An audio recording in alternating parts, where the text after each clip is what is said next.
We're back at it. Josh, how's it going, man? I'm always chill. How are you doing? I'm doing all right. I'm pretty excited about our guest today. We've got Alan Bourne from Fairmount Partners. How's it going, Alan? Hey guys, good to see you. Yeah, you as well. Thank you so much for joining us. I'm going to do the quick read so everybody here knows exactly what you do and who you are. Okay. Alan is a senior technology investment banker with over 25 years of experience advising CEOs, boards, and investors on strategic alternatives and capital structures. He is currently a senior member of the technology investment banking team at Fairmount Partners, specializing in mergers and acquisitions and capital raising. That's a lot, and that's awesome.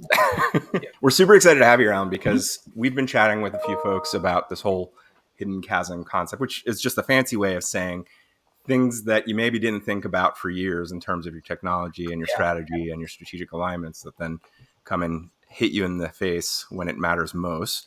And one of those moments that I think matters most is when a company is looking to raise or sell. And obviously, I think you're going to have a lot of interesting perspectives on that piece of it.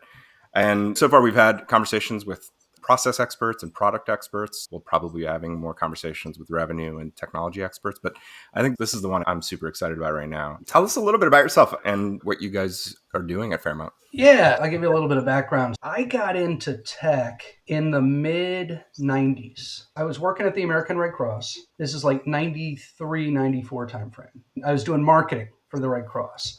And one of the things that I had identified was we would create these publications that we would have printed and sent to the chapters, and they would use them as part of their educational program. And every time we'd have to update the language, we'd throw out thousands of dollars worth of inventory because the brochures were now wrong.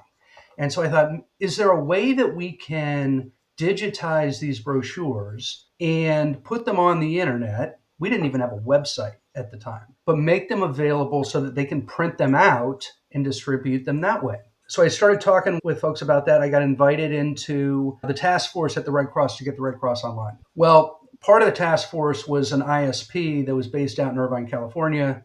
They were called Epic Internet, and they hired me away pretty quickly to join their team. Based in Irvine, they were an ISP, typical ISP. We were selling fractional T1s. We were selling dial-up. We were selling hosting. We were selling web development. And I walked into an old Bell Atlantic switch building in Falls Church, Virginia, and there's boxes everywhere and stains on the floor. I'm in an office with a hole in the ceiling and the data center air is coming down. And so I've got a winter coat on. I'm like, what in the hell did I do? So that was my first exposure to tech. And I did that for a number of years. Our firm, the company, we were doing really cool things. I mean, I used to say we were trying to become Exodus before Exodus became Exodus, but no one knows who Exodus anymore. So we were trying to become Rackspace before Exodus became Exodus and Rackspace became Rackspace. But we ran into funding challenges. And so I left to go back and get my MBA. And I went to Duke and got my MBA and came back and joined the technology practice at Legg Mason in Baltimore. So Legg Mason Woodwalker, I started there as an associate, and I was doing all the tech deals because I knew tech. We did a number of really interesting public offerings. We helped take Orbitz public twice. We helped take Open Table public. I got great stories about Open Table. We could say that for another time. And then ultimately had a child in 2008. My daughter was born and moved up to the Philadelphia area to be closer to home, where I was introduced to Fairmount Partners and joined Fairmount Partners as an emerging growth technology banker.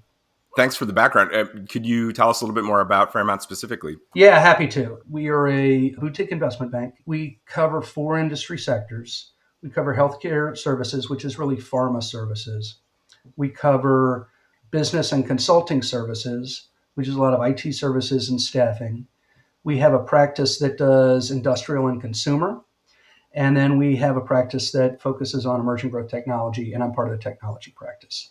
As a firm, we probably do 20 to 25 deals a year, mostly sell side. About 70, 80% of what we do is sell side.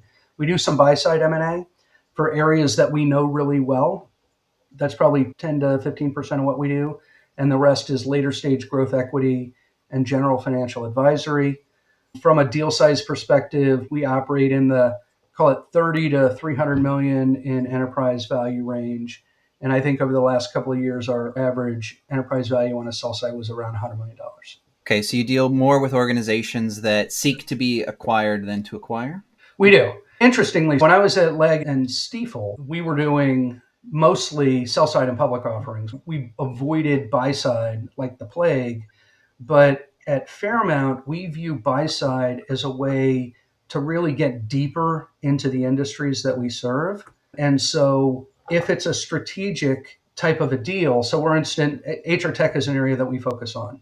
And we're engaged with a $35 million ARR company that's looking to accelerate their roadmap through acquisition and do a number of other things. So what you do is you come up with a list of 500 names and you call them, right? And I will tell you that it's a much easier call, and people are much more willing to pick up the phone when you call them up and say, hey, I've got somebody that is really interested in acquiring you, than, hey, I'm Alan, I'm an investment banker. Can I sell your business? Yeah.